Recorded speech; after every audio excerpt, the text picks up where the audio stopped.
Eu acho que deve ser, né? Então tá, primeira aula, nós vamos falar um pouquinho sobre economia solidária em geral. Deixa eu tomar um golinho d'água. Mas, fundamentalmente, sobre seus conceitos e definições, né? Fazer uma discussão se a economia solidária é um conceito, é uma ideia-chave, são fenômenos, o que é economia solidária? Para isso, ninguém melhor para começar essa discussão do que essa queridíssima pessoa que está aí na foto. Não sei se todos conhecem ela, é a Nelsa Nespolo. Eu até me emociono de começar com ela o curso, mas ela é cooperada de uma cooperativa que chama Univens, em Porto Alegre, na zona norte de Porto Alegre, e a Cris Andrada fez uma pesquisa em 2013 com elas, quer dizer, antes, né? Desde bem antes, mas tem esse trabalho publicado em 2013, né? Desde 2005, eu acho que a Cris esteve por lá, né? E eu queria ler essa frase da Nelsa sobre economia solidária. Eu acho que ela dá o tom que a gente precisa, né? Vamos lá, então, abre aspas. Provar que a gente é capaz de ter o controle de todo o processo de produção. Os trabalhadores organizados em economia solidária de forma coletiva. Isso é mexer na estrutura da sociedade. Isso é você, de fato, construir algo que o capitalismo não te tira. Nenhum outro sistema te tira. É importante para a gente, é importante para o mundo. Tu pode acreditar que o mundo pode mudar, não nas belas palavras, mas porque está mudando aqui e porque também ele está mudando numa dimensão maior. Tu consegue derrubar aqueles mitos e provar que a sociedade só é desse jeito porque tem ganância, porque tem alguém que está ganhando sob a exploração do outro. A cooperativa Univem, gente, é uma cooperativa criada acho que em 96 e está muito bem. E é delas, e ninguém tira isso delas. E elas conseguem, é realidade ali. E não só isso, né? De 96 para cá, e a história delas começa muito antes de 96, começa com o movimento de ocupação da Vila Nossa Senhora Aparecida, se não me engano, passa pela orçamento participativo, passa por várias coisas, mas, ou seja, a Univens, ela é um resultado do encontro dessas mulheres naquelas plenárias do orçamento, nas dificuldades que elas enfrentavam, dificuldades variadas, inclusive de trabalho, né? Mas elas criaram com muita dificuldade um estatuto que foi e voltou na junta comercial várias vezes, escrito numa maquininha de escrever que faltava letra, mas elas montaram a cooperativa. E de lá para cá elas conseguiram muitas outras coisas. Elas hoje têm, elas fazem parte, elas encabeçam uma rede que chama Justa Trama, que vocês talvez já tenham escutado falar, que é uma rede de cooperativas que tem de associações de produtores de algodão agroecológico, tem uma cooperativa que é uma fábrica recuperada, que faz a fiação, é a Coopertêxtil, em Minas Gerais, tem essa cooperativa, essa associação de agricultores no Nordeste e no Sudeste também, no assentamento Itamaraty, no Ceará. Então, assim, é uma rede muito grande, são várias cooperativas. Tem também uma cooperativa em Rondônia, que faz botões e outros adornos. Eu sei que reúne aproximadamente 500 famílias, sabe? Eu não me preparei para falar da Justa Trama, mas eu queria dizer que elas fizeram a Justa Trama acontecer a partir de ideias que surgiram e que foram discutidas no Fórum Social Mundial lá de 2003, e hoje a Justa Trama é outra realidade. A Univens é uma realidade, a Justa Trama é uma realidade. Tem também uma cooperativa que é uma creche na vila delas, que chama Nova Geração, e também atualmente, né, a última iniciativa foi a criação, se não me engano, no ano passado, de um banco comunitário lá no bairro delas, que tem uma moeda, que o banco chama Justa Troca, a moeda é o justo, e elas estão fazendo um trabalho belíssimo lá. Então, ninguém melhor do que a Nelsa para iniciar o curso e dizer isso, né? Que são os trabalhadores mostrando que tem condição de ter todo o controle do processo de produção e que ninguém tira isso deles, né? Depois de conquistado. É muito bonita essa fala da Nelsa. Queria trazer o Paul Singer, nosso querido Paul Singer. Essa foto é uma foto dele de 2003. Trabalhei com o Singer na incubadora, né? Na verdade, eu era bolsista na incubadora, mas depois tive a oportunidade também de estar com ele num curso de extensão que nós promovemos no ano 2000, junto com a PUC, 2001 com a USP, e tive com ele em vários momentos, fiz entrevistas com ele também, ele esteve na minha banca de mestrado, pessoa extraordinária, Paul.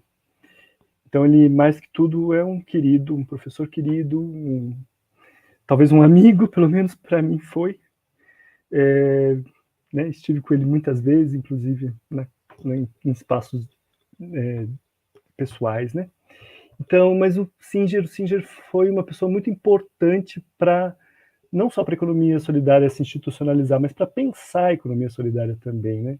E tem 2 livros dele, um livro que ele publicou e que está disponível online, de 2002, que é o Introdução à Economia Solidária, e um outro livro que eu gosto muito também, que foi organizado por ele e pelo André Ricardo Souza no ano 2000.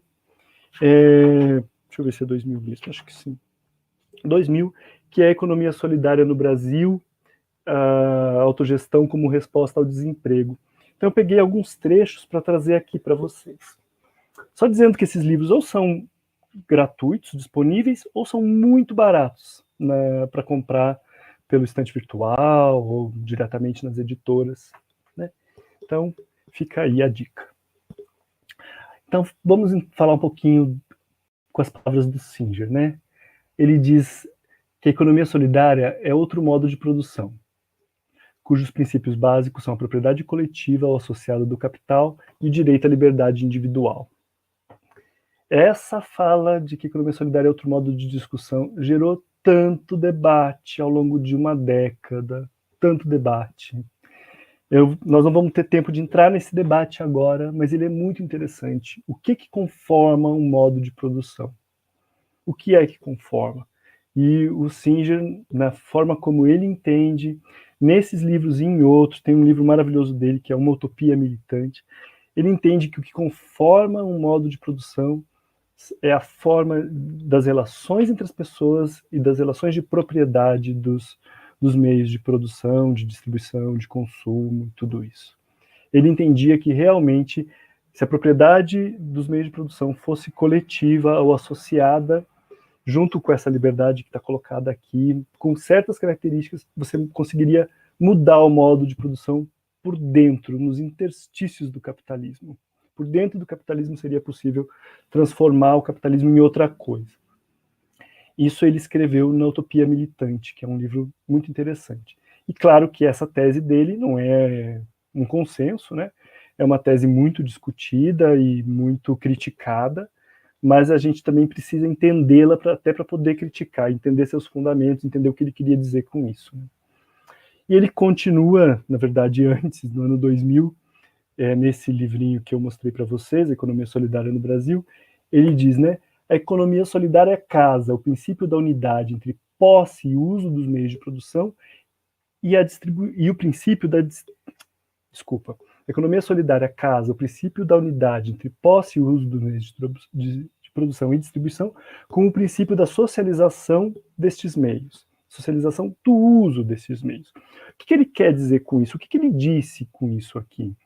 Ele quis dizer o seguinte, que se você olhar historicamente, já houve momentos em que houve essa identidade entre posse e uso dos meios de produção, ou seja, quem detinha os meios era quem usava. Por exemplo, a costureira na casa dela, com a máquina de costura dela, ela tem os meios de produção e ela os usa. É a mesma pessoa que tem o meio de produção e o usa. Mas é ela.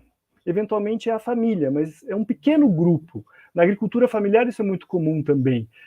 Aquela família detém vários meios de produção. Tem a terra, mas tem também todo o que foi construído em cima daquela terra, né? Não só a casa da família, mas a granja, o espaço das vaquinhas, se tiver vaquinha, a própria horta e a lavoura, etc. Né? E o que for construído ali que também que faça um processamento dessa produção. Então, isso é uma produção simples de mercadoria, chamada de produção simples de mercadoria. Tem essa identidade entre quem é dono e quem usa o meio de produção. Mas isso se dá num âmbito muito pequeno, que é o âmbito individual ou o âmbito familiar. O capitalismo, não somente o capitalismo, mas o capitalismo, ele criou uma socialização do uso dos meios. Ou seja, numa fábrica capitalista, numa grande empresa capitalista, os trabalhadores não são donos dos meios de produção, mas os trabalhadores usam os meios de produção de modo coletivo. Você tem dezenas, às vezes centenas, às vezes até milhares de trabalhadores trabalhando juntos ali. Então, o uso dos meios de produção foi socializado pelo capitalismo.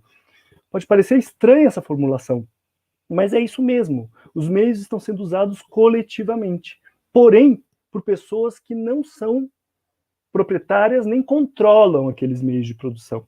Estão alienadas daqueles meios de produção. Estão apartadas da propriedade daqueles meios de produção e dos resultados também que vêm. Elas recebem um salário, que é um pagamento por horas de trabalho, por um aluguel de horas de trabalho que eu vendo para um outro, eu alugo minhas horas para um outro para receber um salário. Mas é só isso, quer dizer, eu fico com essa pequena parte que é o salário, eu não fico com o resultado da utilização dos meios de produção, né? Isso é alienação, tanto econômica, mas que também gera alienação, inclusive psicológica, né? Então, o que o Singer está querendo dizer nessa frase é uma frase pequenininha, mas ela é tão densa. Ele quer dizer que a economia solidária casa esse princípio da unidade entre uso dos meios de produção e distribuição, uso e posse, quer dizer, com o princípio da socialização desses meios. Ou seja, que os trabalhadores são donos coletivamente dos meios de produção e, portanto, os usam coletivamente. Isso significa dizer o quê? Significa dizer um empreendimento, uma empresa média, de médio porte ou de grande porte, em que você tem dezenas ou centenas de pessoas que são, ao mesmo tempo, sócios daquela empresa e trabalhadores naquela empresa. É essa condição peculiar da autogestão. A autogestão é uma autonomia coletiva, é uma democracia no lugar de trabalho, mas não é uma democracia qualquer. Ela é uma democracia num sistema em que todos são donos daquele empreendimento. Dono não significa necessariamente ser dono do meio de produção, pode ser alugado, pode ser controlado, pode ser cedido, mas é um grupo que controla os meios de produção. A questão da propriedade, inclusive, ela coloca outros problemas, mas isso é fundamental a gente entender, quer dizer, que há um uso coletivo dos meios de produção. É isso que diferencia uma empresa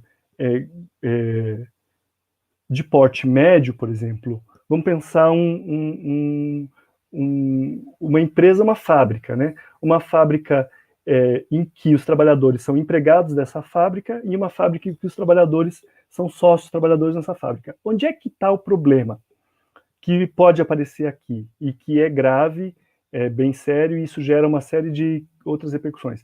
Às vezes, os trabalhadores desses empreendimentos empregam pessoas. E nesse momento isso gera toda uma outra discussão sobre a possibilidade de degeneração. Mas essa discussão eu estou me antecipando. Aqui o que importa é dizer que a economia solidária é essa situação em que há essa possibilidade de reunião. Mas não é só isso, a economia solidária é muitas outras coisas, então essa resposta não é suficiente, a gente precisa seguir adiante. E o Singer segue assim, ó.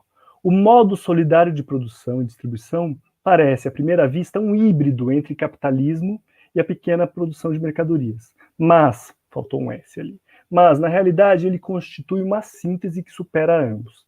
Quer dizer, essa era a tese do Singer, certo? de que haveria um modo solidário de produção, que é a economia solidária, que ele nomeou assim, não apenas ele, vários pensadores nomearam dessa forma, que teria a potencial de transformação e de substituição do capitalismo. Por quê?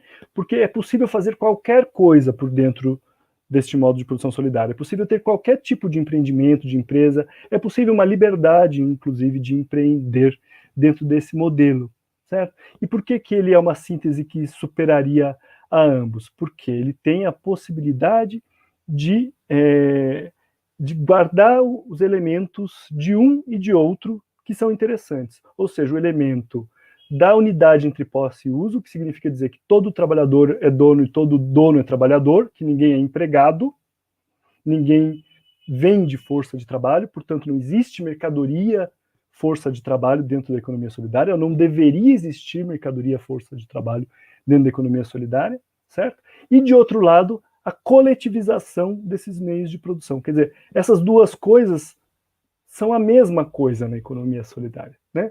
Só é possível o trabalho ser associado plenamente, sem venda de mercadoria força de trabalho, justamente porque aquele empreendimento foi coletivizado, ou é coletivizado desde sua origem, né? Como é o caso, por exemplo, da Univens, que a gente acabou de falar, ela sempre foi coletiva, né?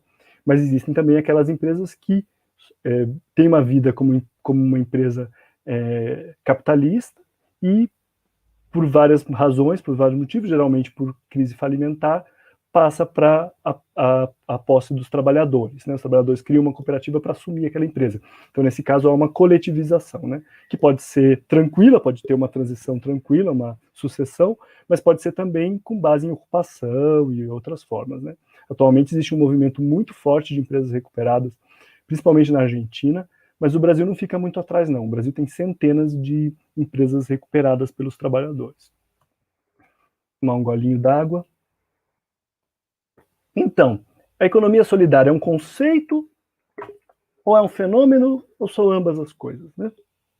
Então, tem um textinho aqui que eu escrevi com a Cris, nós escrevemos juntos, e a gente diz assim: por consistir em outro modo de trabalhar, produzir, obter crédito e comercializar, a economia solidária é, em suas origens, princípios e bases, uma ética e uma prática francamente anticapitalista. Ela é um movimento social de resistência ao capitalismo, tramado nas fendas do sistema, por trabalhadores dele excluídos ou em franca recusa às mazelas do aceleramento com vistas a superá-lo.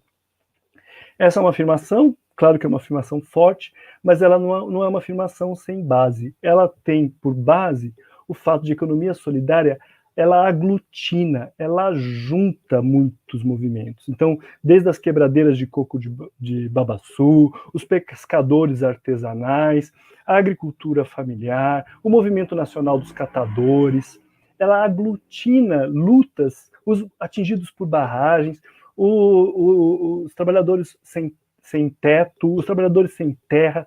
Por quê? Porque ela lida com o trabalho é meio, não é fim. Né? O trabalho é o meio para a gente conseguir algo. Então, ela consegue, a economia solidária consegue unir, amalgamar a luta de diferentes lutas, que se unem na mesma luta. Portanto, ele é um movimento de segundo grau, ele é um movimento amplo que reúne vários. Né?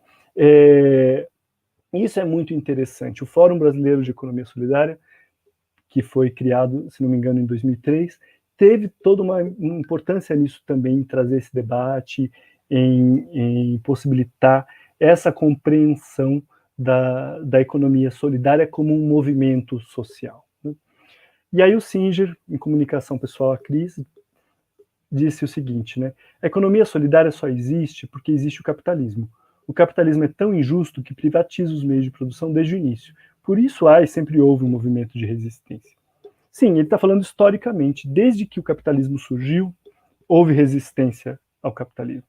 Várias formas de resistência. Se você for ao início do capitalismo, tem desde o ludismo, que era o ataque às máquinas, a destruição das máquinas.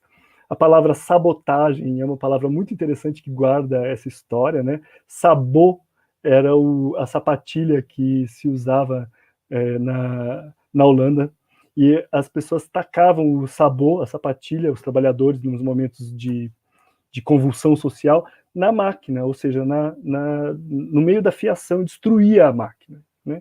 Sabotagem tem essa origem na palavra, né? Que foi a maneira de reação naquele momento, destruir as máquinas, destruir os meios de produção. Depois teve a forma grande associativista, né? Teve todo um movimento que a gente vai ver em outro momento no curso, mas teve todo um movimento também de criação de associações e cooperativas para resistir ao capitalismo, né? Para criar uma alternativa ao capitalismo. Então, as formas associativistas e cooperativistas surgem muito no início ainda do capitalismo. E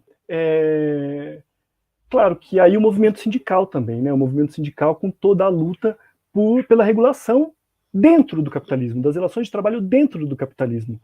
E isso, de certa forma, é um movimento de resistência, mas que enfraqueceu a economia solidária, né? O próprio Paul Singer escreveu na introdução à economia solidária sobre isso, sobre como que a luta, né, pela regulação das relações de trabalho dentro do capitalismo, ou seja, pela regulação do emprego, enfraqueceu a luta pela economia solidária, né? Então, isso também é um ponto que a gente precisa pensar, né? Que a gente precisa, sim, de uma regulamentação do trabalho, porque a gente está dentro do capitalismo e nada de precarização. A gente tem que lutar contra toda forma de precarização, né? E a primeira forma de luta é a manutenção dos direitos trabalhistas, com certeza, né? Mas como fazer isso e também fazer a luta pela auto-organização, pela emancipação do trabalho, ou seja, a luta por fora do emprego, né? A gente tem que defender o emprego regulado, mas a gente tem que lutar também pelo trabalho fora do emprego, pelo trabalho autogerido, pelo trabalho emancipado. Né? Então, o que não se confunde com informalidade ou com outras formas de assalariamento informal, né? Não se confunde, a gente vai poder trabalhar sobre isso nas próximas aulas. Gente, eu não estou vendo o chat, então se tiver alguma questão muito importante que apareça aí, eu peço que vocês me interrompam, acho que só a Luciana consegue me interromper, né? E a Rafaela, mas eu peço que interrompam. Isso, se tiver alguma coisa, a gente te repassa aqui e coloca abaixo também na tela, tá bom? Tá bom, obrigado. É que eu só vejo a minha tela mesmo, da apresentação. Ué. Então, estamos falando aqui do fenômeno, né? Do fenômeno da luta. Eu coloquei aqui para vocês essa foto, que é uma outra foto de fábrica recuperada, com um símbolozinho da luta operária pelo controle, barro controle obreiro, né? Da luta operária pelo controle operário das fábricas.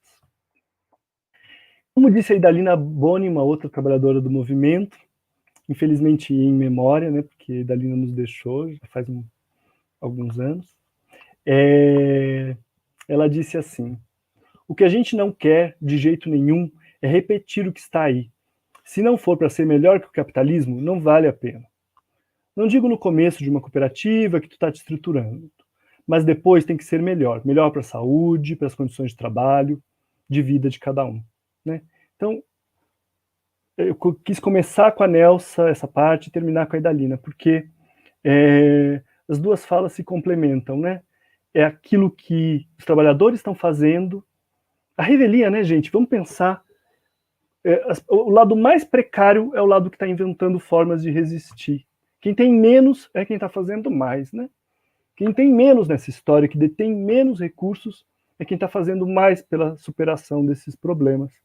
Mas, ao mesmo tempo, olha a crítica dela aí. Se não for para fazer melhor que o capitalismo, não vale a pena. Se for para repetir a exploração, a precariedade, as péssimas condições de trabalho, então não vale a pena. A gente tem que ser melhor para o trabalho, para a saúde, para a vida de cada um. Né? E muitas experiências, felizmente, demonstram que a economia solidária consegue construir condições de trabalho, relações de trabalho que são melhores. Melhores no sentido para o meio ambiente, melhores para a saúde dos trabalhadores, melhores para uma conciliação entre a vida das pessoas e o seu trabalho, em vários aspectos. Melhor para a saúde mental também, não só para a saúde física. Então, acho que esse Gil, elemento também é importante. Oi, Luciana. vamos interromper aqui, porque eu acho que tem uma pergunta Isso, que calhou bem com essa apresentação aí que você colocou, para você sim, comentar, pode ser assim? Não farei pode. todas dessa forma, talvez algumas no final, mas para a gente dar uma dinâmica aqui também. Legal, obrigado. O Pedro César Batista, né? A economia solidária não corre o risco de formar novos agentes que se fortalecem e se transformam em novos patrões? Então, esse é um ponto importante mesmo. Essa discussão toda é feita, já foi feita muitas vezes, né? É uma discussão antiga até. É, ela vai tanto no sentido da discussão sobre degeneração, que é uma discussão que teria a ver com a ampliação dos empreendimentos. Se ao crescer, os empreendimentos não se desvirtuariam, né? Mas ela também é uma questão de às vezes ligada ao patrimônio. Quando um grupo de trabalhadores, são sócios, se reúnem, montam uma empresa, eles muitas vezes enriquecem nisso.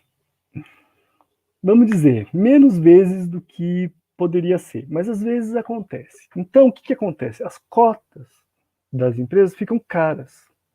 E aí, na prática, ninguém consegue entrar naquela empresa.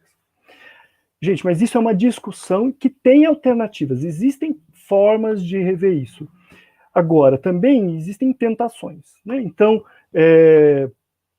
embora a gente saiba e tenha sistematização sobre isso há décadas, e que isso é interessante na economia solidária, existe décadas de experimentação.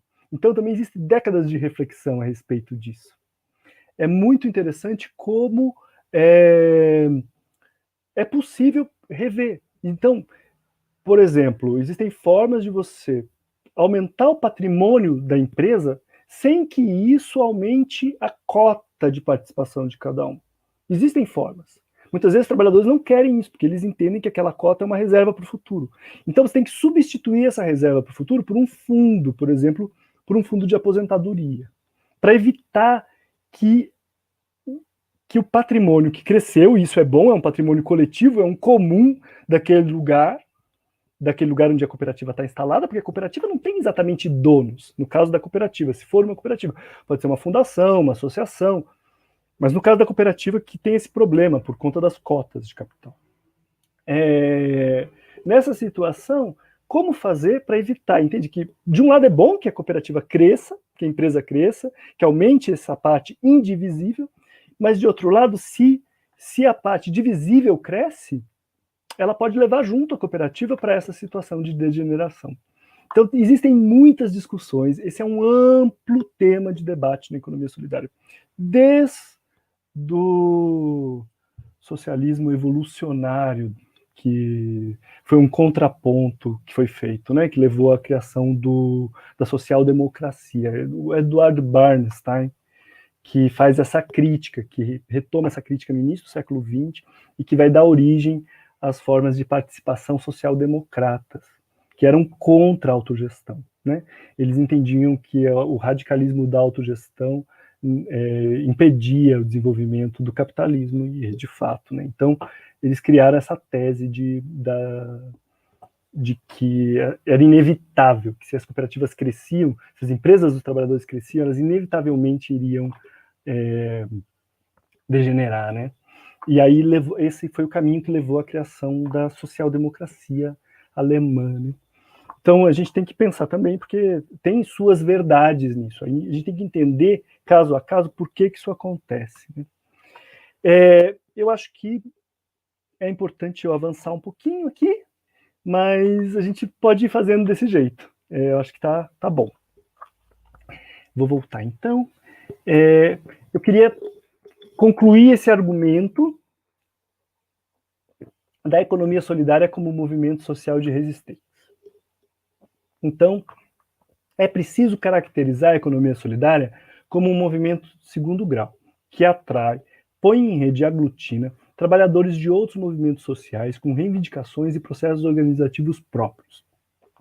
Trabalhadores assentados da reforma agrária, atingidos por barragens, pescadores, ribeirinhos, agricultores familiares, trabalhadores de fábricas recuperadas, catadores de resíduos sólidos, artesãs, artistas de rua, usuários de saúde mental, membros de comunidades tradicionais se encontraram e, de alguma forma, amalgamaram suas lutas na economia solidária. Esse eu acho que é uma maneira de entender, quer dizer, existem várias maneiras de entender, mas para nós, talvez a mais forte, a mais potente, é entender a economia solidária como esse movimento de segundo grau que põe em rede, aglutina os trabalhadores. Como disse Paul Singer, à época na Secretaria Nacional de Economia Solidária, saudosa Senais, na época do Singer, ele disse assim: hoje nos tornamos complexos. Temos conosco indígenas, quilombolas, quebradeiras de coco e uma infinidade de pessoas com quem caminhamos juntos. É uma forma delicada de dizer que a economia solidária tem esse potencial, né? Porque foi muito interessante, eu lembro desse momento nas Senais, por volta de 2005, talvez um pouquinho depois, quando começaram a chegar essas demandas, como a gente começou a perceber no Fórum Brasileiro também o quão complexo e diverso era a economia solidária no Brasil. E diverso, inclusive, em termos organizativos, não só das vários tipos, mas, por exemplo, que sentido faz falar em empresa, em participação, em cota-parte, quando a gente está falando de comunidades aldeadas, indígenas e quilombolas, em que a pessoa nasce dentro da comunidade aldeada, ela pertence àquela coletividade. Ela não é dona de uma cota-parte. Então, não faz sentido. Mas ali dentro tem relações solidárias, ali dentro tem produção coletiva, ali dentro tem vida coletiva e produção coletiva, e eventualmente tem venda para fora. Então, eventualmente produz. Então, quilombos, terreiros, aldeias, produzem coisas, comercializam coisas. E é de uma diversidade tão grande que, então, de forma alguma, a gente poderia cometer o erro e a violência de dizer que economia solidária, por exemplo, é o cooperativismo ou o associativismo. Não é. Ele é muitas coisas no Brasil. No Brasil ele é extremamente complexo. E isso também é a dificuldade de mapear. Porque se a gente está dizendo que a economia solidária é basicamente composta por trabalho coletivo e solidário, como é que eu mapeio isso? Certo? É fácil mapear as cooperativas, as associações. Difícil são os grupos informais, difícil são as aldeias, os quilombos, os terreiros. Né? Isso é muito difícil de mapear. Então, e aí, para complementar o nosso argumento e do Singer, vamos trazer aqui o Boaventura. Também tem um argumento nessa linha, num outro texto que é muito lindo e muito importante, que eu também recomendo demais, que é este livrinho aqui, do Boaventura de Souza Santos, como organizador, né, Produzir para Viver, os Caminhos da Produção Não Capitalista. O que ele fala? Ele diz assim, e ele diz isso sem página, porque está na orelha do livro. De par com a globalização neoliberal, e em grande medida por reação a ela, está emergindo outra globalização, constituída pelas redes e alianças transfronteiriças entre movimentos, lutas e organizações locais ou nacionais, que nos diferentes campos do globo se mobilizam para lutar contra a exclusão social, a precarização do trabalho, o declínio das políticas públicas, a destruição ambiental e da biodiversidade, o desemprego, a contra-reforma agrária. Contra a marginalização e exploração selvagem existem, hoje, muitos movimentos e experiências em que as classes populares formulam alternativas à produção e distribuição capitalistas. E esse livro, não só esse, mas esse livro, traz exemplos do mundo inteiro de formas não capitalistas de produção. No Brasil, tem muito forte a economia solidária, mas também o movimento sem terra, mas tem experiências da África do Sul, experiências da Índia, experiências de vários países. Então, assim, é muito interessante voltar e entender, né, aqui tem a Colômbia, como a Espanha, Moçambique e assim por diante, né? Como em muitos países a economia solidária acontece. Ok, vou seguir mais um pouquinho. Se tiverem mais alguma questão, é um bom momento. É um bom momento, então vamos lá, vou colocar alguma aqui. Obrigado, Luciane. Eu estou aqui super atenta e grata também à aula.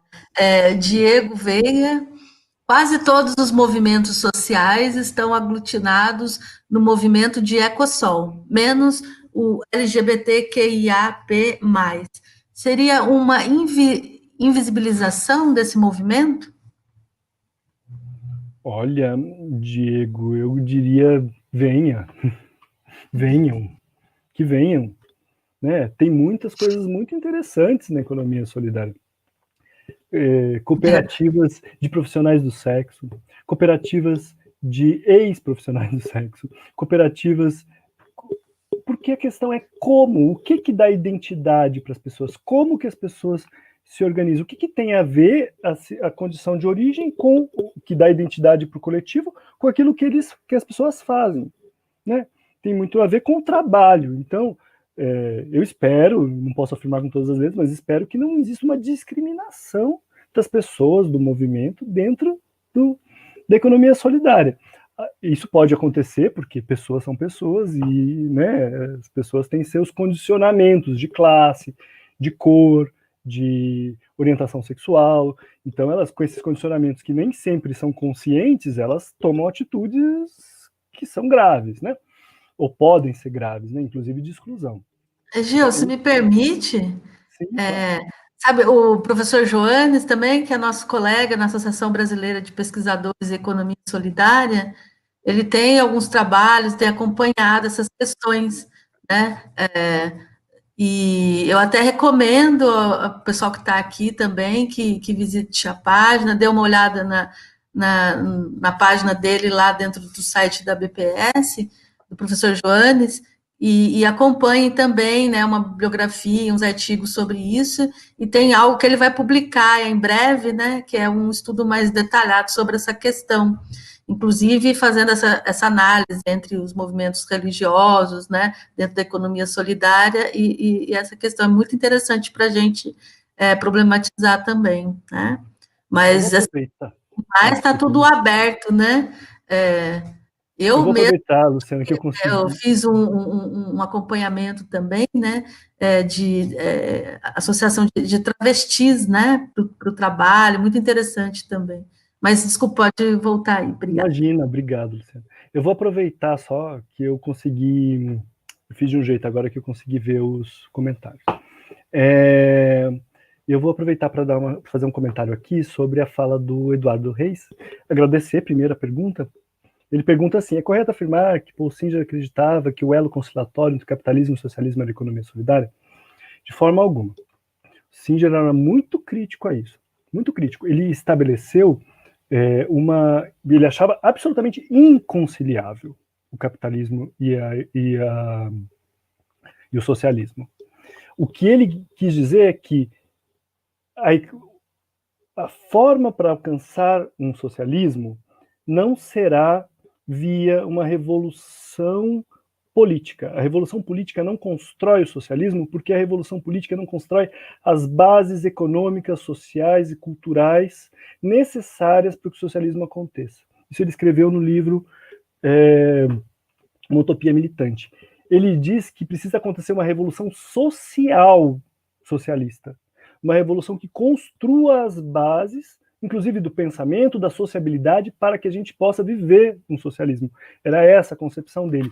O socialismo seria essa construção, e o modo de produção desse socialismo seria a economia solidária. Então, é muito mais um outro programa para o socialismo do que uma conciliação entre socialismo e capitalismo. A economia solidária, na concepção do Singer, não era conciliação ele era uma substituição do capitalismo.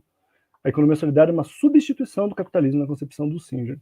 Então, é muito importante a gente retomar uma utopia militante, ler a utopia militante com cuidado. É um texto muito, muito interessante, em que ele distingue revolução social de revolução política.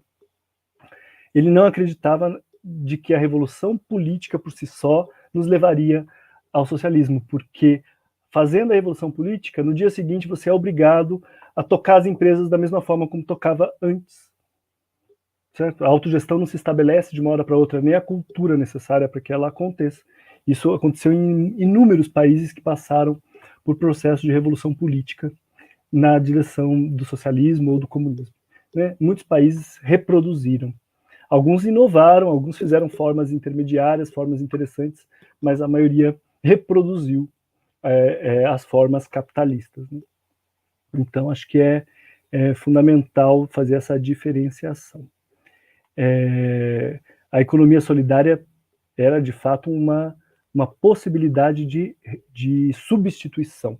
Seria o modo de produção do socialismo. Era isso que ele dizia. Vamos seguir aqui um pouquinho mais. Vamos entender a economia solidária, então, enquanto projeto e enquanto realidade. Essa é a última parte estruturada da aula, né? Porque também tinha a questão do tempo da aula. Né? Então, vamos lá. A economia solidária enquanto projeto. Né? Então, vou retomar o seguinte. A economia solidária é o projeto que, em inúmeros países há 2 séculos, trabalhadores vêm ensaiando na prática e pensadores socialistas vêm estudando, sistematizando e propagando. Isso ele escreve no livro da Introdução à Economia Solidária, né? Em que ele estabelece o que seriam as bases desse outro modo de produção. Né? E aí ele fala de alguns itens, aí já em outro texto. Ah, não, desculpa, esse não é no Introdução, é no Economia Solidária no Brasil, é nesse livro que ele fala isso. Então, e ele coloca ali alguns itens. Eu sistematizei aqui em 4 itens, né? Eu acho que aqui tem muito conteúdo também para a gente pensar o que é a economia solidária enquanto projeto, né? Então, o trabalho autogerido é o item número 1, não poderia ser diferente, né? Os trabalhadores associados para posse e ou controle e uso coletivos dos meios de produção, o que também é chamado de autogestão ou, em alguns contextos, de controle operário, né? A exemplo das empresas e fábricas recuperadas pelos trabalhadores. Então, trabalho autogerido é o trabalho que se dá de maneira coletiva e associada. Essa chave é suficiente para entender o que é o trabalho autogerido. Aí tem muita diversidade, né, de como isso pode acontecer. Isso pode acontecer como numa cooperativa, em que as pessoas se cotizam para montar um negócio. Isso pode acontecer numa fábrica que é cedida pelo Estado aos trabalhadores, mas desde que esteja sob controle operário. Isso pode acontecer de algumas maneiras. Por exemplo, existem experiências em que os trabalhadores conseguiram acumular recursos para comprar a empresa, mas continuaram com a empresa antiga. Então, por exemplo, eles são empregados da empresa, mas são donos da empresa por outro lado. Entende? Existem muitas formas. O que importa nessa chave é que ela não tem exceção. Ou seja, de que não exista dentro dela trabalhadores que não... trabalhador de segunda classe, ou seja, trabalhador que não vota, que não tem o mesmo direito que os outros, certo? Que é assalariado diferentemente dos outros. Porque esses trabalhadores também são assalariados, mas eles não são empregados. E aí, mais do que nunca, tem que distinguir essas duas palavras, certo? Eles recebem o resultado do seu trabalho, mas esse resultado do trabalho, às vezes, é um valor mensal, igualzinho a um salário. Então, para todos os efeitos, ele é um assalariado. Porém, ele é dono do posto de trabalho dele, certo? Coletivamente. E aí entra toda uma discussão sobre democracia, se é uma democracia representativa, se é uma democracia direta, se essa autogestão é uma autogestão da empresa ou se é uma autogestão do trabalho, quer dizer, em que nível está a autogestão. Então, tem muita diversidade dentro desse item trabalho autogerido, mas ele é fundamental, ou seja, é a ideia do trabalho coletivo, certo? E do controle coletivo dos meios de produção, as duas coisas, controle e uso coletivo dos meios de produção, que significa estar sob controle dos trabalhadores e ser de uso coletivo dos trabalhadores, certo? Isso é o trabalho autogerido ou a autogestão. Nem sempre os trabalhadores são donos, às vezes os trabalhadores alugam, às vezes é cedido aos trabalhadores, às vezes é uma forma de autogestão em que o Estado repassa para a cooperativa dos trabalhadores. Na Argentina, atualmente, as fábricas recuperadas, muitas vezes a propriedade anterior, a antiga fábrica ou a empresa, tem hospitais, tem hotéis, tem algumas coisas diferentes lá. Então, o que acontece? Há uma desapropriação e aquele meio de produção é cedido para a cooperativa dos trabalhadores. Então, não é que os trabalhadores se tornam empregados do Estado, entende? Os trabalhadores eram empregados da empresa, mas eles se tornam cooperados na cooperativa. Só que a cooperativa não é dona do meio de produção. O meio de produção é cedido para ela por conta da desapropriação. Diferente do Brasil. No Brasil, a maior parte das empresas recuperadas, que foi o que eu estudei no mestrado e no doutorado, né? Elas não aconteceram assim. Inclusive, a fábrica em que hoje está o campus Zona Leste da Unifesp, que foi a Auge Metal, né? Antes tinha sido uma metalúrgica privada, e depois os trabalhadores assumiram ela como cooperativa de trabalho e de produção, né? Naquela cooperativa, a Auge Metal, como é que funcionou? Muito parecido com várias outras, Metalcop, Univens, Uniforja, que as empresas anteriores foram à falência ou passaram por um processo falimentar e os trabalhadores conseguiram na justiça alugar a massa falida.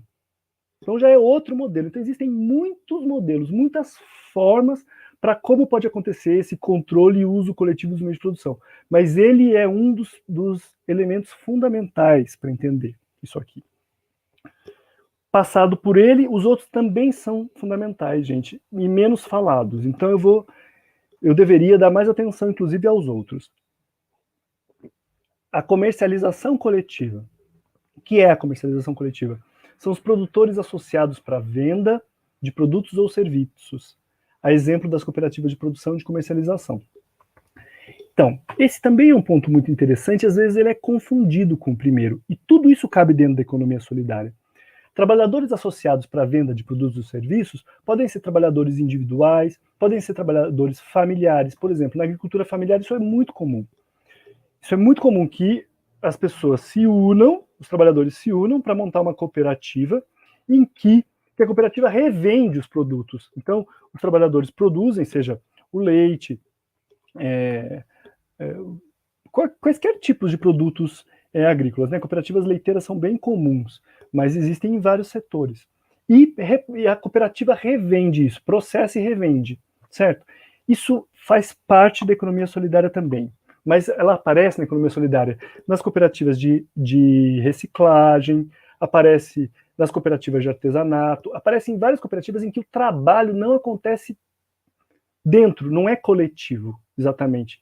Ele se dá individual, ou ele se dá de forma autônoma, ou ele se dá de modo familiar, e a cooperativa substitui um intermediário comercial, substitui o atravessador, vamos dizer. Certo? Então, vou dar um passinho atrás, peço desculpas, eu espero não confundir, mas no item 1, trabalho autogerido, a cooperativa ou a empresa substitui o intermediário trabalhista, deixa de existir o intermediário trabalhista.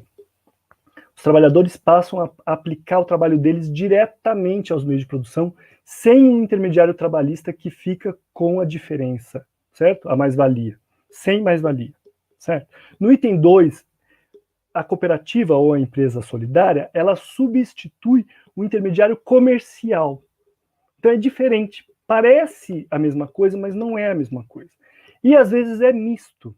Por exemplo, em cooperativas de reciclagem, às vezes tem as duas coisas. Tem um trabalho individual, fora da cooperativa, e tem um trabalho dentro da cooperativa também. Então, às vezes, os itens 1 e 2 se misturam. Você tem uma cooperativa que tem trabalho coletivo e trabalho familiar ou individual. E revende os produtos. Então, também existem empresas solidárias ou cooperativas que são mistas aí entre esses vários elementos. Então, isso aqui é um item, ou são itens que dão muito tempo de estudo para entender, né? Mas entendendo eles, a gente entende, por exemplo, a ideia de ato cooperativo, né? O que o ato cooperativo está substituindo? Então, no item 1, o ato cooperativo é o trabalho e ele está substituindo o intermediário trabalhista. No item 2, o ato cooperativo é o comércio, é a venda. E ele está substituindo o intermediário comercial, está substituindo o atravessador ou o intermediário comercial. No item 3, consumo coletivo. Consumidores associados para a compra de serviços duráveis ou permanentes. A exemplo das cooperativas de infraestrutura, cooperativas de moradia, etc. Esse também é outro elemento fundamental e muitas vezes negligenciado no debate da economia solidária. Por quê? Porque ele é o outro lado da moeda, da mesma moeda. Quer dizer, se tem alguém que vende, tem alguém que compra. Como é que quem compra, compra? Compra de forma individual ou compra de forma coletiva? Existe a compra, que é essa compra do dia a dia, essa compra que a gente vai no mercado e compra uma coisinha ou outra. Mas existem compras que são duráveis. Por exemplo, todos os meses eu compro água, compro luz, compro eletricidade, certo? Eventualmente, famílias compram educação para os filhos. Não defendo que as famílias, né, elas reivindiquem do Estado uma boa educação para os seus filhos e coloquem seus filhos na escola pública, assim como em relação à saúde. Mas existem cooperativas, existem formas de... Tem muitas famílias que compram educação para os filhos. Então, existem consumos que são duráveis. Nesses consumos duráveis, outro exemplo, habitação. Habitação é um consumo durável. Seja via aluguel ou via outras formas, habitação é um consumo durável. Às vezes, a discussão da autogestão na habitação passa muito pela produção da moradia, mas ela deveria passar pelo consumo da moradia também.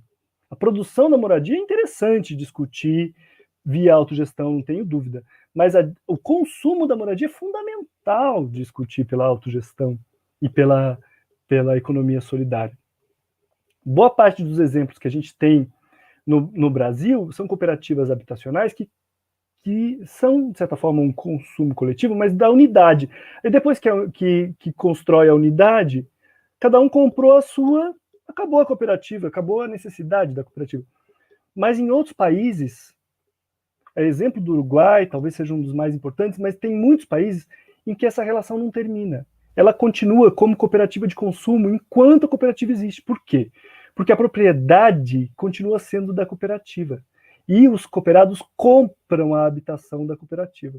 A cooperativa é a provedora da unidade habitacional. Por quê? Para evitar que aquela unidade habitacional se transforme em mercadoria. Porque se ela se transformar em mercadoria e ganhar um título de propriedade, ela vai ser valorizada no mercado. Então, percebe que aqui tem muita discussão interessante aqui dentro. O consumo coletivo é uma forma de não transformar em mercadoria algumas coisas, ou de tentar diminuir esse aspecto, né? No caso da produção também, no caso do trabalho também, porque no momento em que o trabalho é aplicado diretamente aos meios de produção, sem o intermediário, então não há venda de mercadoria força de trabalho, portanto o trabalho não é mercadoria. No caso, quando os trabalhadores juntam seus produtos para vender no mercado, ele é mercadoria da porta da cooperativa para fora, da porta para dentro não. Mas ele se torna mercadoria. Agora, quando os trabalhadores compram via cooperativa uma série de itens no mercado que são mercadorias, mas transformam internamente e repassam aos trabalhadores mutuários, etc., dentro da cooperativa, ali ele não é mercadoria. Então tem esses elementos para a gente entender, né? Eu falei aqui das de moradia, mas as de infraestrutura também. Talvez quem mora no interior tenha exemplos de cooperativas de eletrificação rural, de cooperativas de saneamento básico, de cooperativas que provêm vários tipos de infraestrutura. Então, de telefonia, eram mais frequentes antes, né? No caso da Argentina, são muito frequentes as cooperativas de saneamento básico, porque o que aconteceu lá é que quando eles, no governo Menem, quando eles privatizaram tudo, em muitas pequenas cidades não tinha um grande grupo capitalista interessado em comprar uma operação que não era uma operação lucrativa.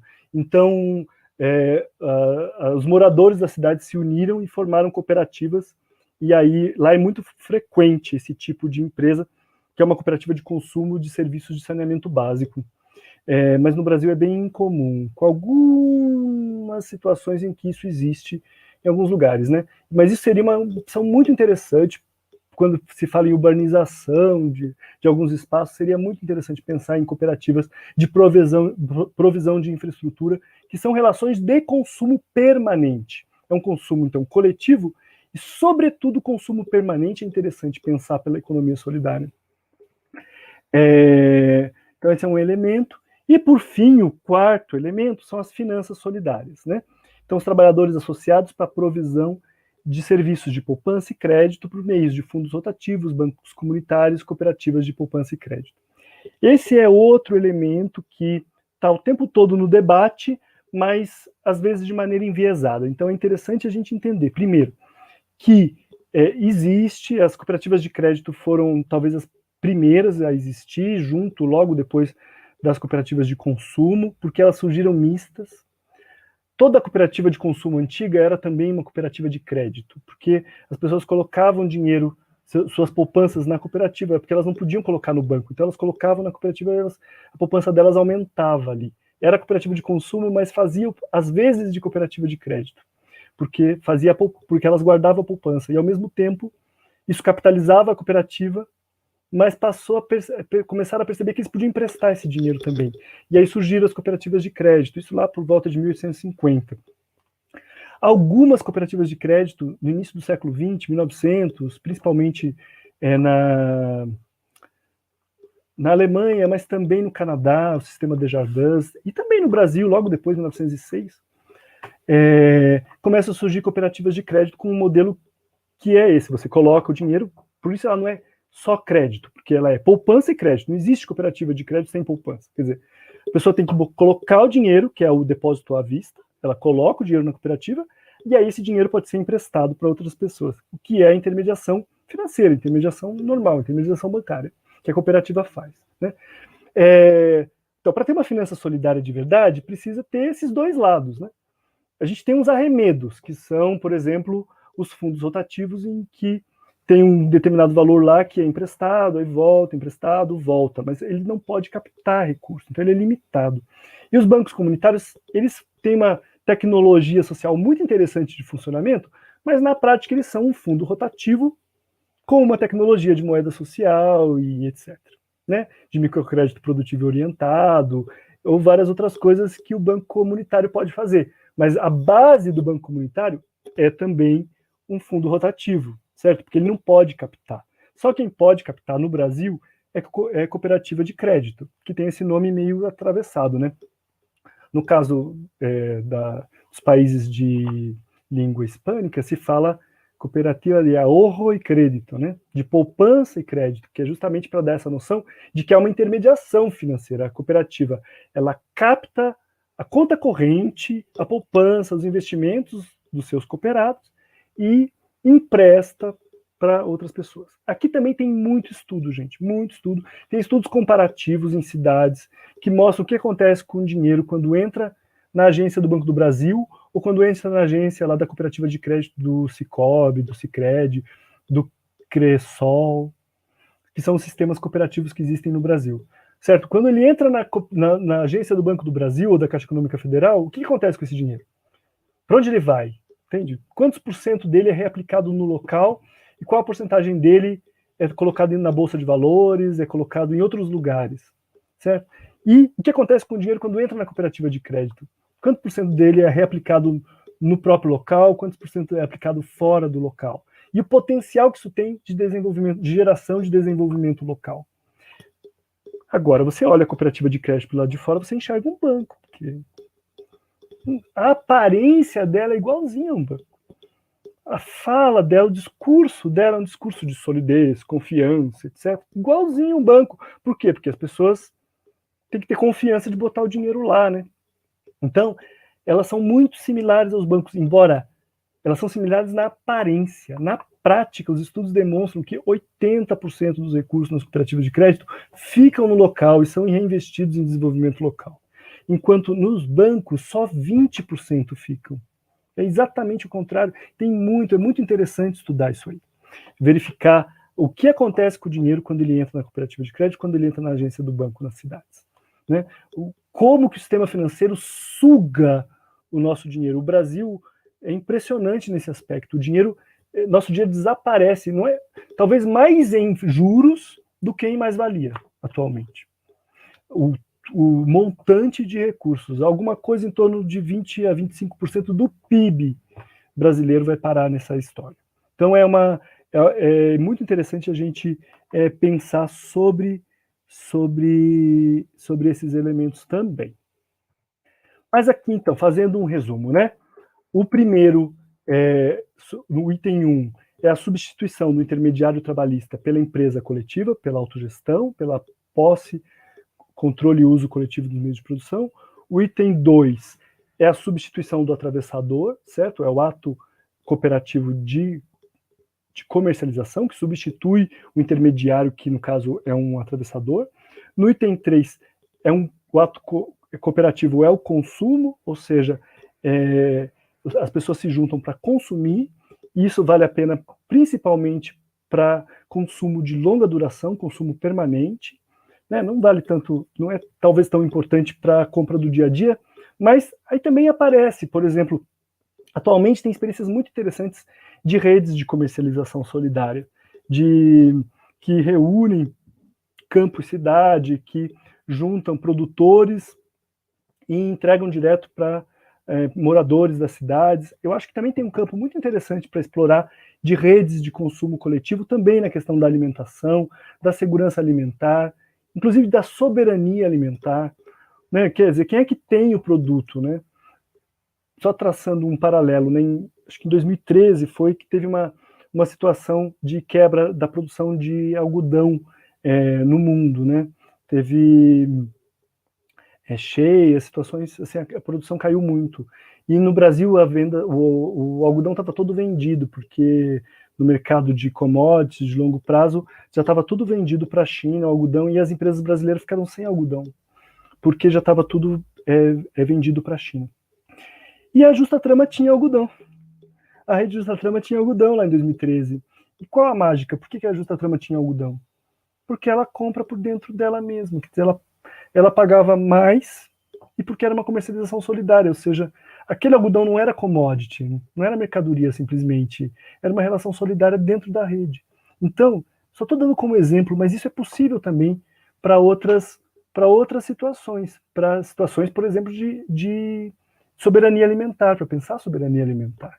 Né? Quer dizer, é possível a gente pensar o consumo coletivo como uma forma de fugir da lógica da mercadoria comida, né? Quer dizer, para ir direto na relação com os produtores de alimento. Então, e o último, as finanças solidárias, o ato cooperativo aí é a própria intermediação financeira. Quem é que está sendo substituído? O banco está sendo substituído pela cooperativa, que nada mais é do que uma conta corrente conjunta de todo mundo. Entende? Uma conta corrente conjunta de todo mundo. Todo mundo coloca seu dinheiro lá e pega de lá e fica registrado o que é de cada um. O banco faz exatamente a mesma coisa. Só que o banco gera lucro para os acionistas, não é? A cooperativa, no final do ano, a cooperativa de crédito, ela vai fazer um balanço. Um tanto vai ir para reinvestimento, o que não for vai voltar para os cooperados. Pode parecer pouco, porque é igualzinho um banco quando você olha do lado de fora. Mas na prática, quando você vai ver o que de fato acontece com o dinheiro, a diferença é substancial. Gente, eu acho que aqui é outro bom momento para a gente pegar umas perguntas, porque eu vou passar depois para a economia solidária enquanto realidade. Vou apresentar alguns casos antigos e alguns casos novos, e com isso eu caminho para o fim da aula. Vamos dar uma olhadinha. Eu não consigo acompanhar todo o chat, mas se vocês tiverem identificado alguma pergunta que é importante.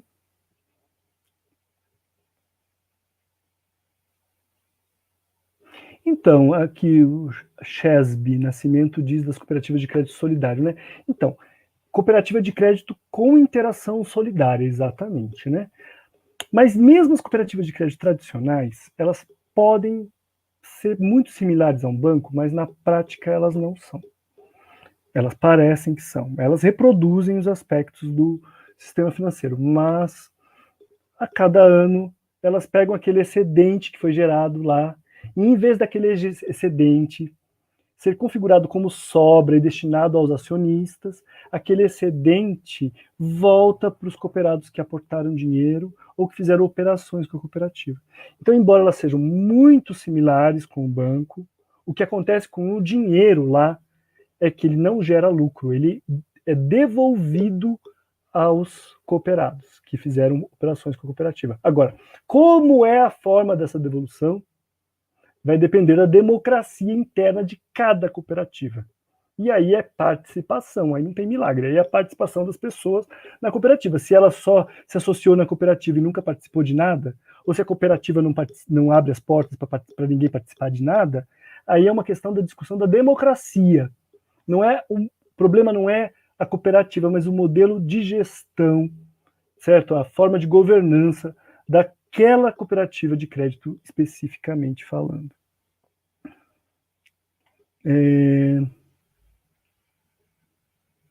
Estou tentando aqui pegar algumas questões, vamos ver.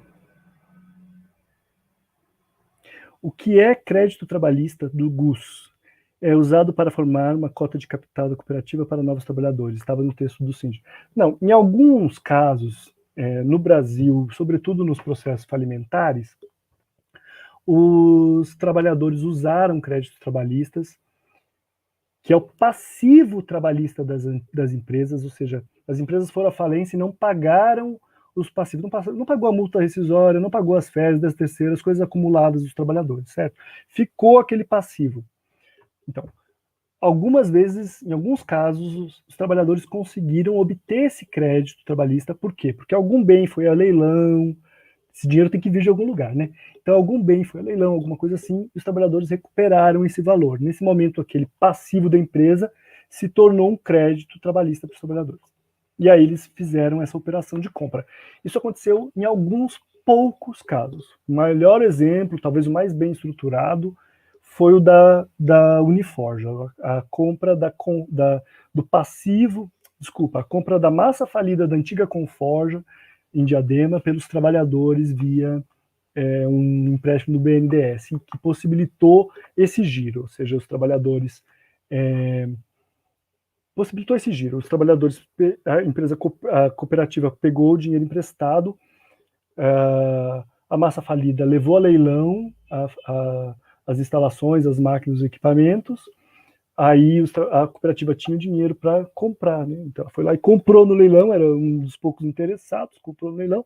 No momento que comprou o leilão, a massa falida recupera o dinheiro, certo? Ele tem esse dinheiro. O que ela tem que pagar? Ela tem que pagar os seus credores. E aí, entre os credores, o credor prioritário, um dos credores prioritários são os trabalhadores. E aí, no momento que esse dinheiro voltou para os trabalhadores, ele volta como crédito trabalhista. Os trabalhadores foram lá e pagaram a cooperativa, aportaram, integralizaram dinheiro na cooperativa, e a cooperativa pagou o empréstimo do BNDES. Entenderam? Muito complicado, uma operação muito difícil, cheia de riscos. Mas é isso, né? Agora, em outros países, e aí é complicado falar de outros países, mas também é importante falar de outros países, né?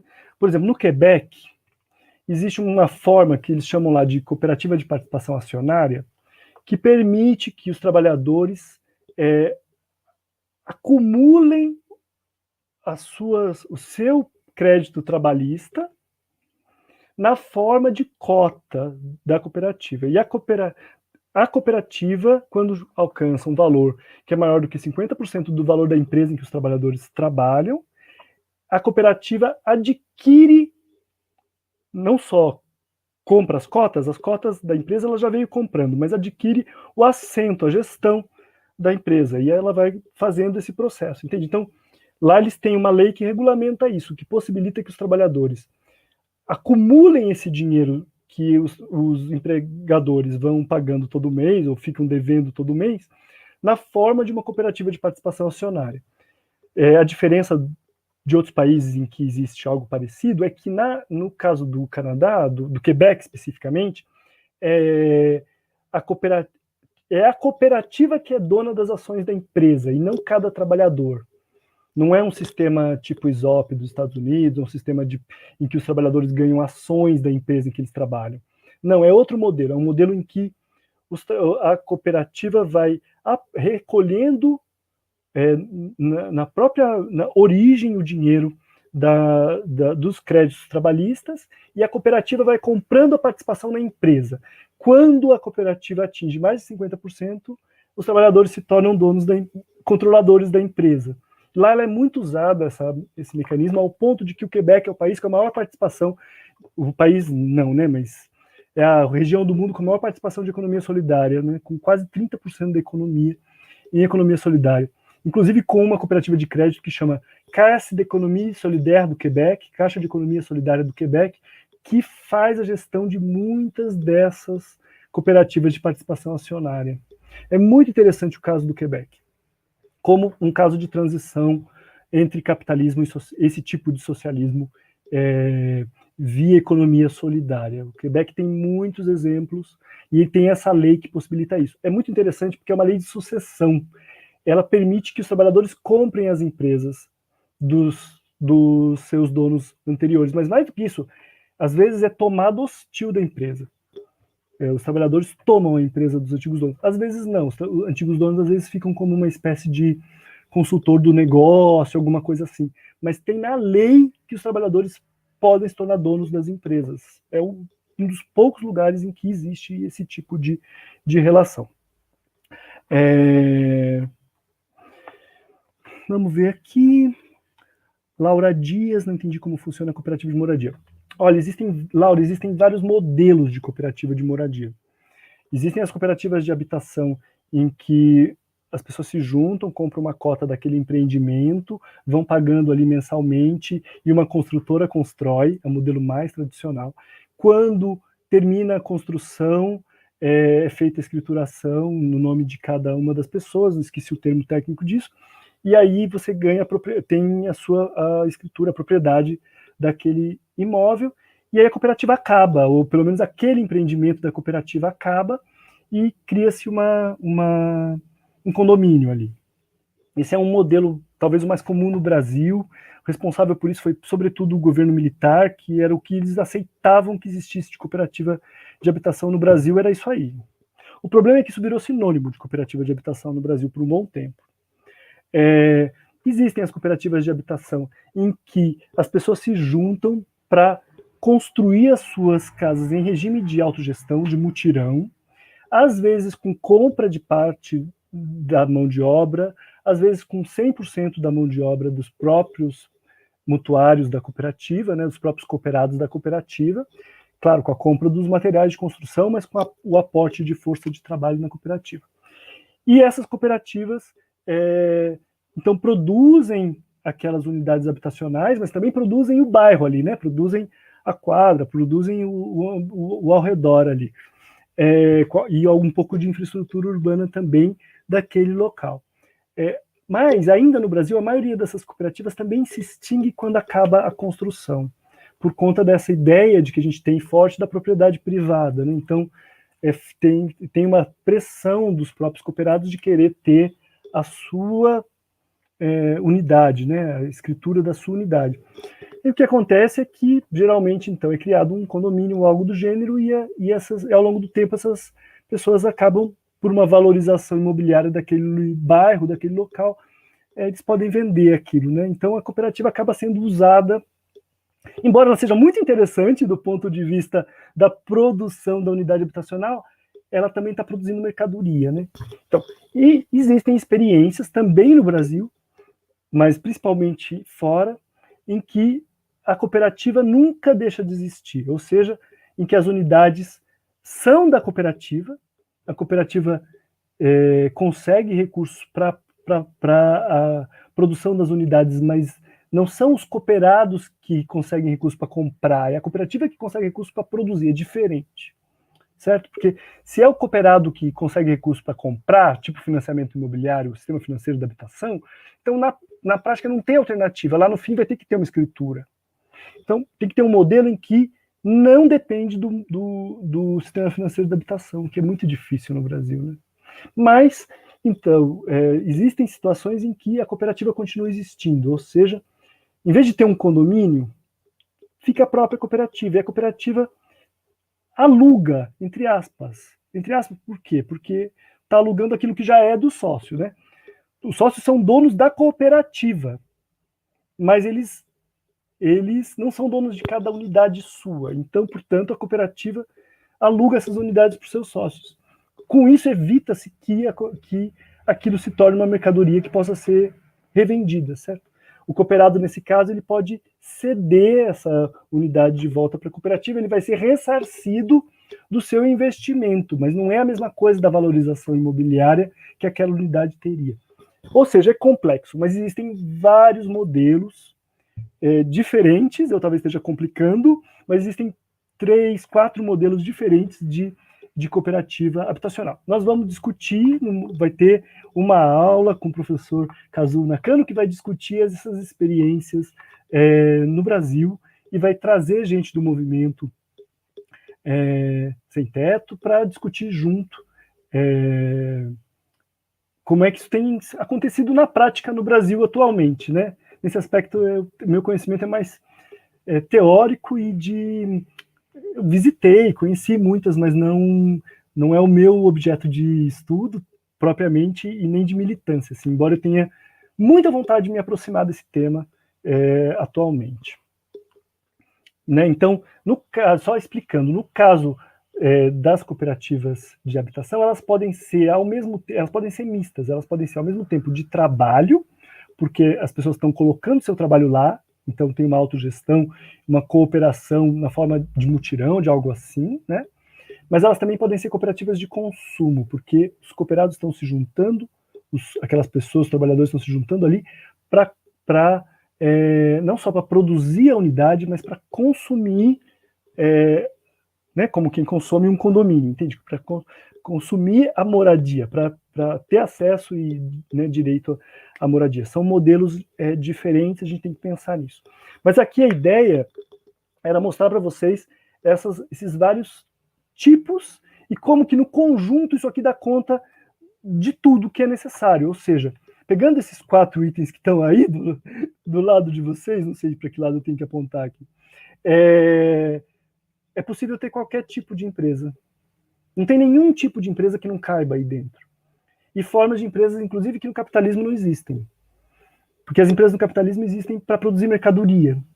E aqui são empresas, são coletivos de pessoas, de trabalhadores fazendo coisas juntos, que não necessariamente estão produzindo mercadoria, que não tem finalidade de lucro. E, portanto, é mais complexo do que no capitalismo, porque são tipos de empresas que não seriam compreensíveis numa lógica capitalista.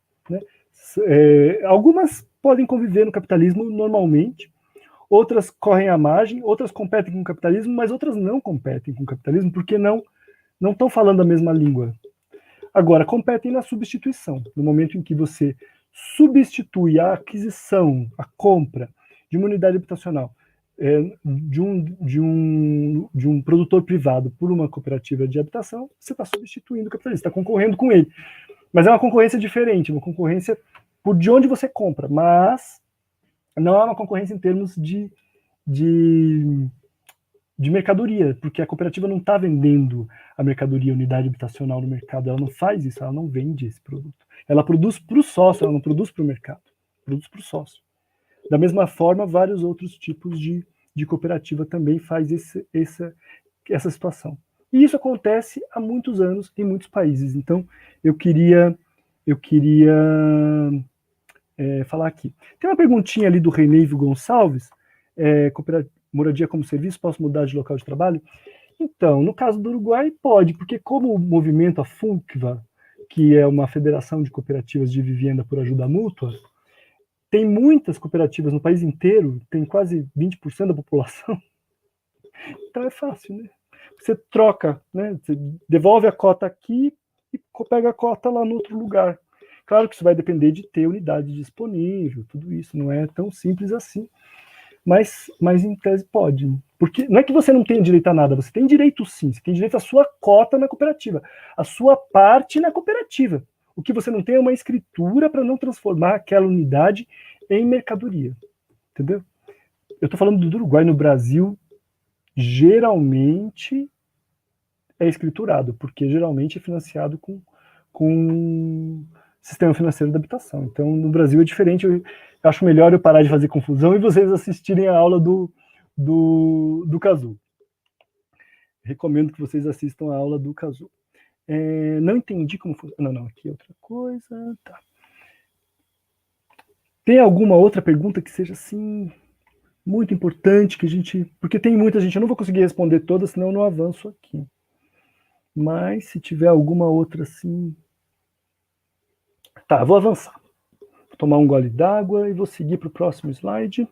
A cooperativa, a economia solidária enquanto realidade. Eu acho que já são 16, né? Mas eu acho que mais um pouquinho eu termino, tá? Então, queria contar alguns casos antigos que vou falar rapidamente, até pelo horário, mas assim, alguns casos que as pessoas não sabem, né? Então, por exemplo, a cerâmica de Imola, ou de Imola, é um fabricante de ladrilhos que se tornou cooperativa de trabalho em 1774 e está aí até hoje e é uma das cerâmicas mais famosas do mundo. E funciona como cooperativa.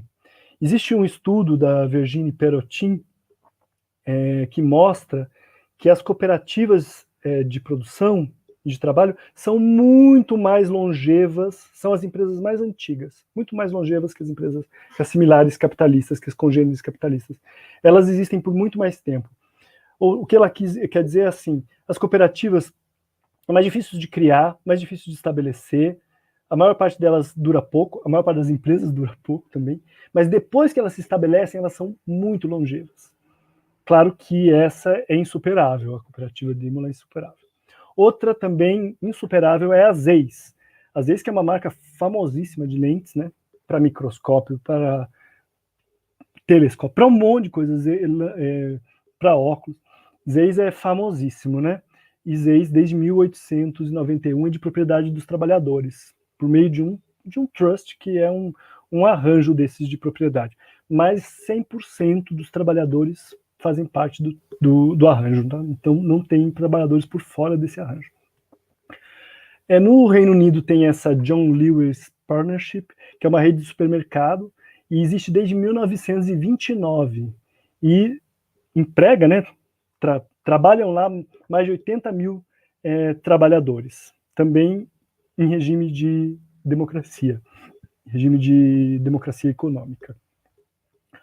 E no Reino Unido também essa Suma é uma atacadista de distribuição de alimentos que é inteiramente de propriedade dos trabalhadores, que tem mais de 2016, 44 anos de funcionamento. Só para vocês saberem que essas coisas existem e são longevas e não foram inventadas no Brasil, mas foram reinventadas no Brasil, que também é muito interessante. Nos Estados Unidos, esse Publix também é um varejista, né? E é considerado um dos maiores negócios dos trabalhadores, né? Um nome meio esquisito, mas é isso, um negócio de propriedade dos trabalhadores. A posse pelos funcionários começou na década de 40 e atualmente há mais de 150 mil pessoas trabalhando nesse empreendimento, que é de propriedade dos trabalhadores também desde 1940. E Mondragon? Mondragon daria uma aula só para falar de Mondragon, mas é também para vocês saberem que existem, talvez seja o exemplo mais interessante de desenvolvimento local, com base no cooperativismo e na economia solidária, né? Fundada em 56, é uma rede de cooperativas de trabalho, talvez a mais exitosa do mundo. Começou com uma fábrica que no início fabricava fogões. É muito interessante essa história, um grupo de cinco moleques que saíram de uma escola técnica, logo depois da guerra, todo mundo desempregado, uma região devastada. Quem conhece um pouco a história do País Basco, é só ver Guernica, né? Sabe o que foi a destruição que a guerra provocou naquela região. Então eram 5 moleques. E eles conseguiram capitalizar uma vaquinha de poucos, não lembro qual é o peso lá na Espanha da época, peseta, não sei, de cada morador da cidade de Mondragon. E eles conseguiram comprar uma antiga fundição. E com essa fundição eles criaram a Fagor, que era uma fábrica de fogões. Essa fábrica de fogões foi se transformando, foi crescendo, e eles criaram centenas de unidades de cooperativas de produção, fabricando eletrodomésticos, mas fabricando muitas outras coisas também.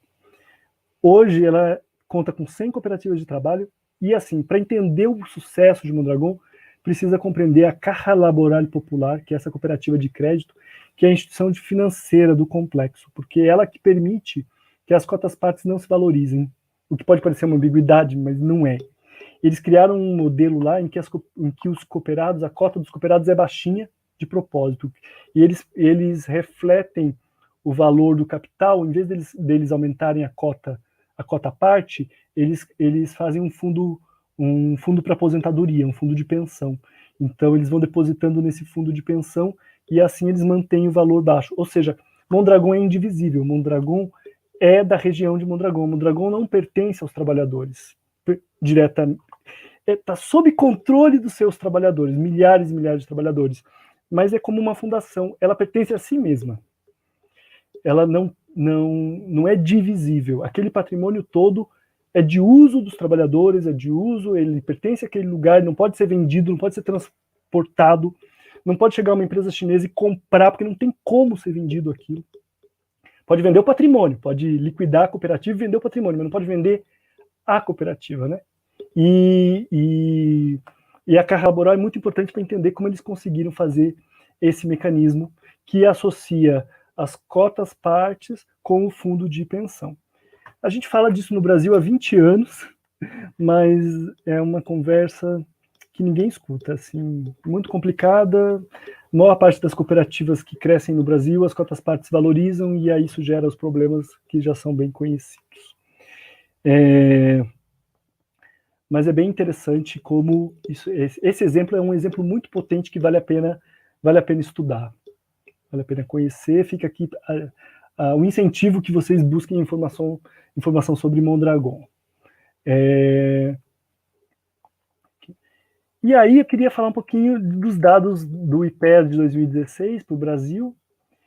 Eu optei por não trazer qualitativamente, ou seja, não escolher cooperativas para falar aqui do Brasil. Não sei se foi uma boa escolha, mas eu fiquei com receio. Eu já falei aí da Univens, falei da Justa Trama, né? Falei da Unifor, já falei de muitas outras, né? Mas é porque a gente sempre está deixando de fora muitas muito interessantes, né? Eu acabei de ler aqui, alguém fez um comentário, acho que da Livres, lá da Baixada Santista, o fórum, né? O fórum da Baixada Santista está aqui, forte, tem muita gente do fórum da Baixada Santista, e que fórum, né? Com quanta atividade, com quanta vida, quanta coisa acontecendo nesse fórum, né? E uma das experiências que a gente tem que torcer agora, ou fazer vaquinha, sei lá, tem que dar certo, é essa experiência de cooperativa que substitua o aplicativo, né? Cooperativa de plataforma que substitua o aplicativo de entrega e também de transporte, né? A gente tem que trabalhar nessa linha. Então, acho que eu vi alguém aqui que falou da Livres, que é uma experiência muito interessante. São tantas que o medo de errar é enorme, sabe? É isso. Por isso que eu não trouxe o qualitativo, sabe? Porque é complicado. Tem muitas experiências muito interessantes na reciclagem. Eu poderia pegar uma por setor, sabe? Só para não dizer que eu não mencionei. De reciclagem, a Cooper Região em Londrina. Interessantíssimo. Muito, muito interessante. O funcionamento deles, as bandeiras que eles fazem, a forma como eles se organizam para tocar os produtos e para vender serviços, sabe? Assim, poderia falar da Copersol, do pessoal da rede de cooperativas lá de BH, que é muito interessante, né? Nelly é uma figura importantíssima das cooperativas de reciclagem de BH. Sabe, eu tenho receio de falar e de não falar dos outros, então eu resolvi não falar, não vou falar. Vou mostrar uns dados para vocês. Eu acho que eu consigo ampliar aqui na tela, vamos ver. Não, não consigo, o sistema não permite. Vamos ver então sem ampliar mesmo. Pelos esses dados de 2016, nós temos, pensando assim, muito difícil mapear a economia solidária, certo? Muito difícil, muitos empreendimentos não se veem como economia solidária. Existe muita coisa no mundo que poderia se chamar economia solidária, mas que os próprios trabalhadores nunca ouviram falar desse nome, certo? Então, o nome, nesse caso, é fundamental para o mapeamento, né? Então, embora tenha lá todos os critérios que você poderia dizer, isso aí é um empreendimento de economia solidária, às vezes as pessoas não se enxergam como economia solidária, não tem esse nome, então não aparecem, né? Muitas coisas informais, muitos empreendimentos informais, então é muito difícil mapear a economia solidária no Brasil. Eu participei do primeiro mapeamento, na época eu trabalhava, eu vi o Ricardo Cifuentes por aí nos comentários, trabalhava com o Ricardo Cifuentes na Agência de Desenvolvimento Solidário da CUT, e participei do primeiro mapeamento da economia solidária no Brasil, feito em 2005. Depois foi feito em 2007, depois em 2013 e depois em 2017.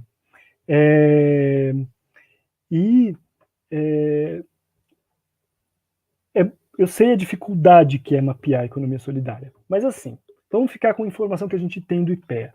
Fala-se aqui em quase 20 mil, 19.708 empreendimentos, sendo 11 mil aproximadamente de produção e comercialização. Tá vendo? Junto aí, produção e comercialização. Não é a mesma coisa, mas está junto. Quase 4 mil de consumo, uso coletivo de bens e serviços pelos sócios. É bastante também de consumo. 2.600 de comercialização, ou seja, que é comercialização só, né? Então, está separado. 1.000 e poucos de prestação de serviço a terceiro, 430 de troca de produto e serviço e 320 ali de poupança, crédito e finanças solidárias. Se vocês leem o relatório do IPEA, vocês vão ver que tem de tudo. Tem banco comunitário, tem cooperativa de crédito, tem fundo rotativo, tem tudo aí dentro. Eles fazem toda uma... É muito bom esse relatório do IPEA, tem toda uma definição muito criteriosa dos vários tipos de empreendimento, realmente é bem escrito, acho que é uma referência atual importantíssima para a gente, esse relatório. O gráfico 2 mostra a distribuição deles por... Desculpa, é que o gráfico 1 eu não coloquei, porque só dizia os que nunca tinham sido visitados, que estavam sendo visitados pela primeira vez. Achei que a informação não era tão importante, não coloquei. O gráfico 2, ele demonstra aqui por região, certo? Então, onde é que esses empreendimentos estão, né? A maioria deles no Nordeste, a maioria na área rural, certo? Mas também tem uma boa quantidade no Sul e Sudeste, meio que empata.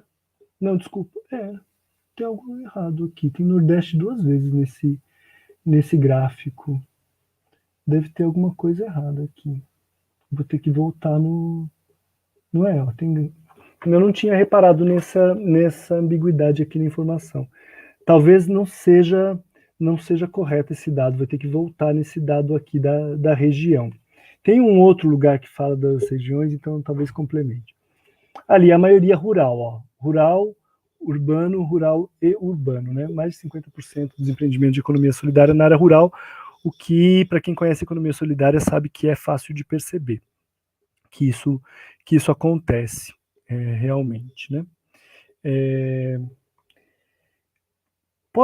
Aqui tem um gráfico que é por data de fundação, ó. Desses 20 mil, a maioria deles, 65%, são recentes, ó, são dos anos 2000, ou seja, de 2000 para cá, até 2013. A gente já tem aí quase, lá se vão mais 7 anos, né? Mas a maioria deles recentes, tem uma parcela importante, cerca de 30%, criados nos anos 90, o que é interessante porque é antes do termo economia solidária, né? Você pega a Univens, por exemplo, em 1996, ninguém falava em economia solidária. Economia solidária é um termo que vai ganhar alguma repercussão a partir de um artigo do Cindy na Folha de São Paulo, publicado em 99. Então é um termo dos anos 2000, o termo economia solidária, mas 30% dos empreendimentos são anteriores a isso, o que é muito interessante. 6% dos anos 80, e aí aqui ao redor de 1%, ou 1,5%, são mais antigos do que isso, né? Por forma de organização. Esses são bem interessantes, esses dados, ó, eles demonstram que a maior parte dos empreendimentos são mapeados, são associações, ó, uma enorme maioria, 60%. 30% do mapeamento são grupos informais e cerca de 9% são cooperativas do total. E um pouquinho aqui, menos de 1% de sociedade mercantil, ou seja, uma limitada que funciona como se fosse uma cooperativa, certo? Uma limitada em que todos os sócios são trabalhadores, e todos os trabalhadores são sócios. Uma sociedade, uma limitada, uma sociedade mercantil. Aí aqui por região, né? No Nordeste, a maioria absoluta são associações, ó. Só menos de 5% são cooperativas.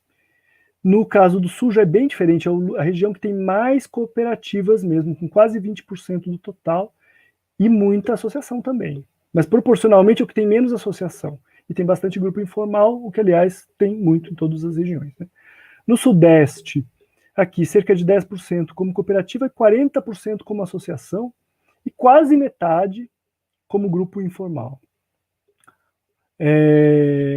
No caso aí aparece Nordeste de novo, tem algo errado nessas tabelas. É estranho isso aqui, agora eu teria que entrar em contato com eles para descobrir, porque eu peguei direto do relatório do IPEA. Alguma dessas regiões aqui deve ser norte, provavelmente essa aqui que tem menos cooperativa ainda deve ser a região norte. Mas é difícil de ter certeza disso aqui. E a região centro-oeste com muito parecida com a região nordeste aqui nesses gráficos, né? Aliás, os números variam muito pouquinho aqui. E E no caso, por gênero, aqui está dando um pouco mais de homens do que de mulheres, o que contradiz um pouco a nossa percepção. A nossa percepção é de que a economia solidária é muito feminina. Porém, isso é compreensível, porque quando você vai para as cooperativas, e principalmente as cooperativas industriais, as cooperativas em que a renda é mais alta, se reflete ou se reproduz a estrutura da sociedade, ou seja, nessas cooperativas mais ricas, mais bem estruturadas, tem mais homens, e portanto os homens também recebem mais na economia solidária. Né? Então tem essa desigualdade da sociedade brasileira, ela também aparece dentro da economia solidária. Então aqui aparece um número muito grande de homens, né, nesse mapeamento. Nos grupos informais, a maioria mulheres, na sociedade mercantil e nas outras todas, os homens aparecem como maioria. Ou seja, se você fizer uma leitura mais demográfica, você vai perceber que as mulheres estão em condição mais precária do que os homens dentro da economia solidária. Né? Nas cooperativas, a maioria são homens, e se você for para as cooperativas industriais, então a maioria absoluta são homens. Então, realmente, a desigualdade aparece novamente dentro da economia solidária, mas é a desigualdade originária, né? A desigualdade da sociedade brasileira como um todo. Gente, eu acho que esse era o meu objetivo, abrir o curso e dar uma primeira aula falando de uma maneira mais geral sobre economia solidária. A gente não pegou um tema específico, pegou a própria economia solidária para falar, teria muitos caminhos possíveis, muitas opções, essa foi a escolha do que eu achei que era interessante e possível de fazer para essa primeira aula. Espero que tenha sido proveitosa e espero que vocês tenham podido aguentar também tanto tempo de aula. Aqui nós temos as referências que foram utilizadas para essa aula, né? Eu não vou reler tudo, mas são as referências da aula. Alguns filmes que vocês podem se interessar, vou falar rapidinho de cada um. Esse Cipu Ofari faz uma discussão muito interessante sobre autogestão e saúde mental, principalmente na aproximação entre o movimento de luta antimanicomial e o movimento sindical italiano dos anos 80. Muito interessante esse filme, vale muito a pena. Esse documentário Corporação Cooperativa Mondragon, que explica a história e o que é Mondragon. É muito bom também. Esse eu recomendo muito, que é sobre a APAEB, Associação dos Pequenos Agricultores do Estado da Bahia. Se tem uma coisa parecida com um complexo cooperativo, talvez a melhor experiência de desenvolvimento local, ou a mais interessante que tem no Brasil, é a de Valente. Essa aqui, a APAEB Valente, é uma experiência fundamental. Eles também começaram lá nos anos 80, comprando uma fábrica de tapetes de sisal. Os trabalhadores se juntaram, montaram a APAEB, juntaram dinheiro e compraram a fábrica de tapetes. E isso é só o início da história. Hoje eles são um complexo que tem dezenas de cooperativas, inclusive uma cooperativa de crédito que é muito importante para o funcionamento do complexo lá. Chama Coopere, o nome da cooperativa de crédito, e a APAEB é o nome da fábrica de sisal, também leva o nome de APAEB, a fábrica dos trabalhadores. Também eles têm mercado, eles têm várias outras cooperativas, é muito interessante conhecer o caso da APAEB na Bahia. Esse Can We Do It Ourselves é um filme sobre democracia, um documentário sobre democracia econômica. Claro que fora do Brasil não tem nenhum exemplo nosso, nenhum exemplo latino-americano, mas mostra exemplos de vários países. Muito interessante também, recomendo. Esse The Take, Occupy, Resist, Produce, é um documentário sobre as fábricas recuperadas na Argentina. Embora o nome esteja aqui em inglês, ele é narrado em espanhol. Ele então está nas duas línguas. Ele tem em inglês e em espanhol também. Chama em espanhol La Toma. O nome desse também vale muito a pena, porque ele fala das fábricas recuperadas, que é um exemplo argentino, mas que a gente tem no Brasil também. E por último, o Palmas, da Edilisa Peixoto, que é um documentário sobre o Banco Palmas, lá em Fortaleza, que é talvez uma experiência muito rica, uma das mais interessantes, que reúne a questão do movimento que levou a ocupação e a moradia naquele local e a construção daquele território em termos econômicos, com a participação de um banco comunitário, que é o Banco Palmas, né? E com tudo que veio junto com o Banco Palmas, que também tem uma série de empreendimentos e atividades muito interessantes lá. Então, são algumas sugestões para vocês irem conhecendo e entrando no tema. Eu imagino que boa parte de vocês sejam pessoas que estão se interessando agora, mas pelo que a gente viu no formulário, aquelas perguntinhas que vocês responderam nos formulários, uma parcela grande, cerca de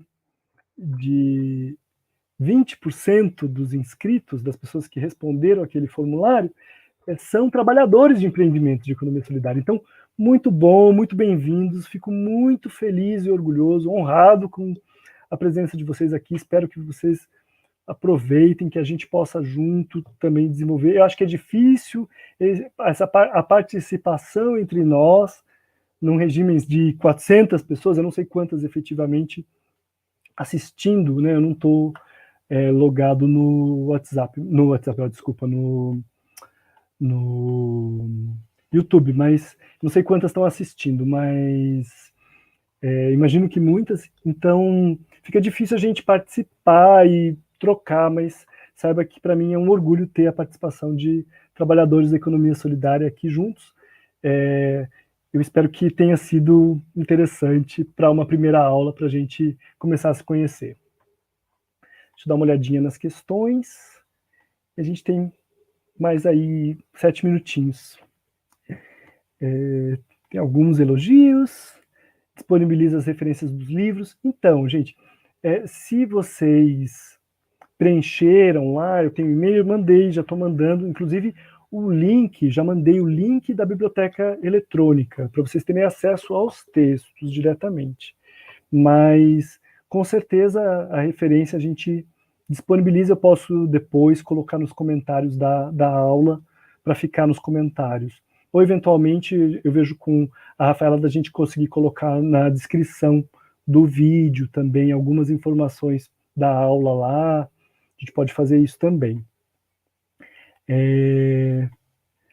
Obrigado, Júlio, bom te ver por aqui. Obrigado, Luciana, Helenice, Sandra Rufino. A Sandra, acho que é aluna nossa do...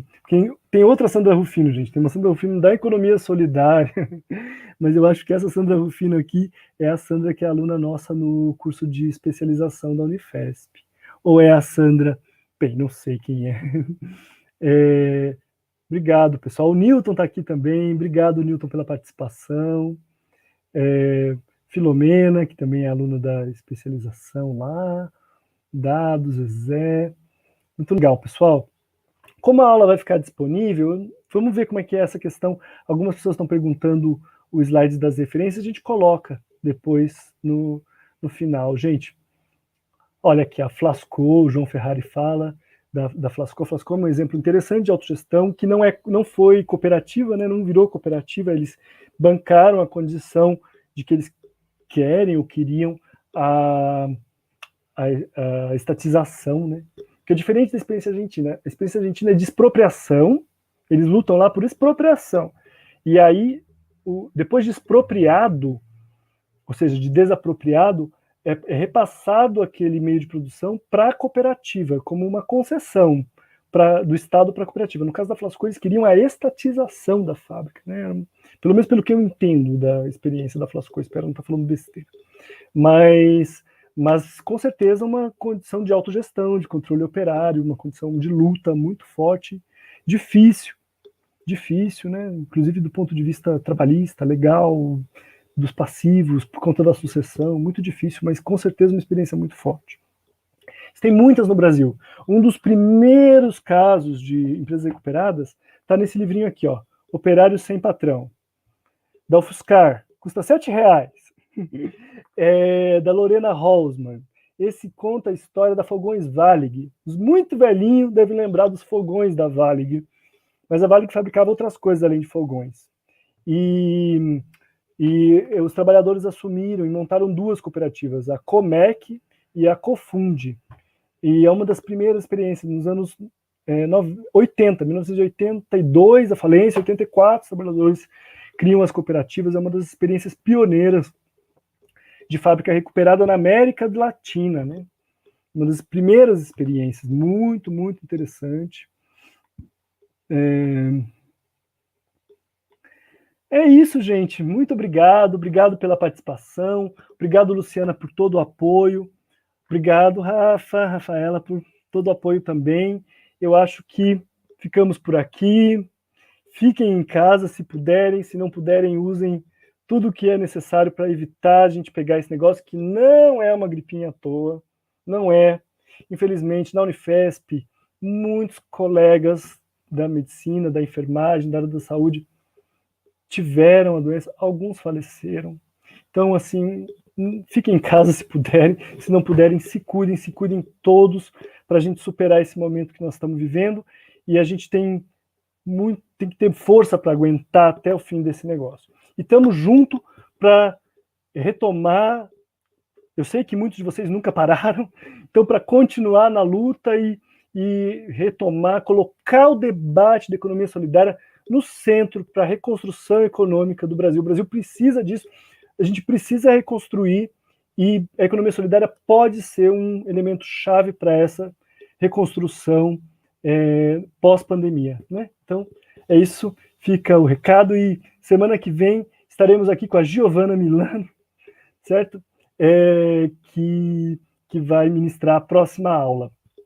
Bom, é isso por enquanto, pessoal. Eu vou me basear na lista de presença dessa aula para mandar e-mails, mas também naquela outra lista do formulário, certo? Para poder mandar para vocês link, informação, essas coisas todas.